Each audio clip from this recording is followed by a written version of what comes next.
Welcome back. It's been a while since I posted a video because we have just been freaking busy. I don't know if you can tell or not, but probably not. But we moved into a new shop.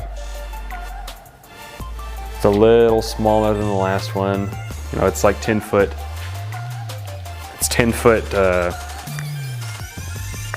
guess shallower, you'd call it. It's not as long.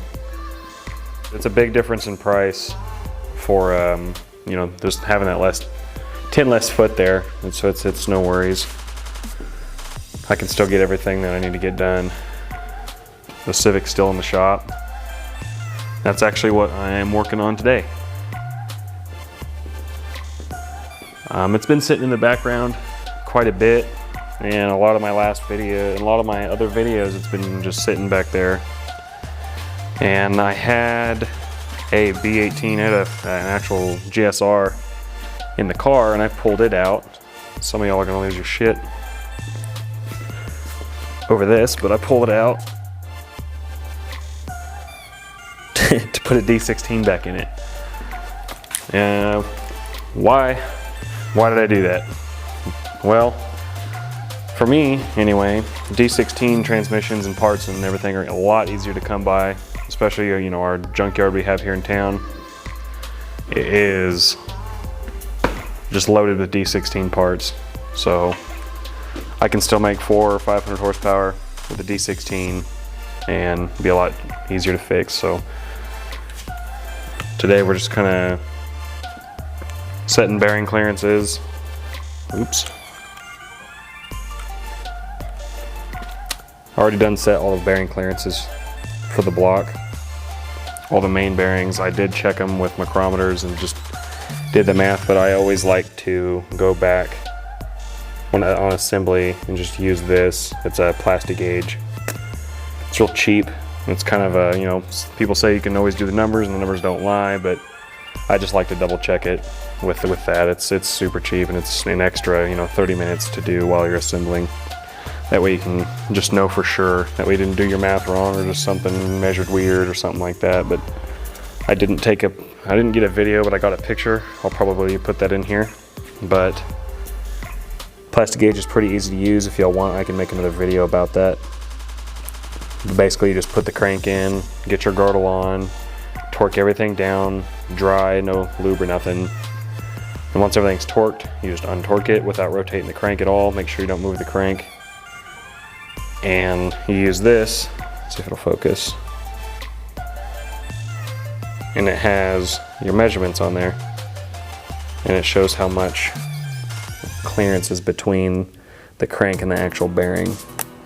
This one came out to right about 2 thousandths, which is fine. You know, if it was all motor or something, I'd probably be shooting for, you know, 1,000th and like 1,005 tenths. But 2 thousandths would be great for this because it is going to be a turbo motor, you know, on quite a lot of cylinder pressure there. So I'm just going to have a little bit more clearance for, oops. Just going to have a little bit more clearance there for the oil to, you know, create a bigger cushion. You can run a little bit thicker oil too. You can run a 1540 or a 2050 oil with you when you have that much more of a clearance. So it's just a little peace of mind. You know, when I'm beating on it driving down the highway, it's just something that'll be in the back of my mind. If like clearances are too tight, I don't want it to, you know, push out the oil from the bearing and it end up touching and wiping the bearing or something. That would just be, that sucks. That's no fun. Anyway, I'm just gonna set the camera up here and I'll pick back up here in a little bit.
All right, I just finished up building the bottom end.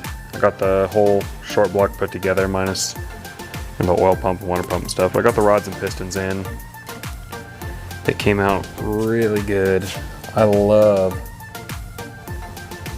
those no-notch rods from Speed Factory. Those things are awesome. And I didn't have to notch it. Imagine that. Yep, this is the no-notch Speed Factory custom length rods, the long rod. You can kind of see in there. See if it'll stay focused. It's hard to tell. It looks like it's, oh, there you go. Yeah, anyway, those are the D series, the D16 custom rods that Speed Factory makes. And it puts the piston to the correct deck height so you don't have super low compression, because that's no fun. But anyway, yeah, it's fairly straightforward, simple assembly. You know, of a D series, it's kind of weird because it has that big old freaking girdle into there. I think it came together really well. And by the way, these ring compressors from Snap-on, this is the Blue Point brand, are awesome. I don't know if you can see that part number right there. Probably not. But anyway, these piston ring compressors are awesome. They just sped things up a lot.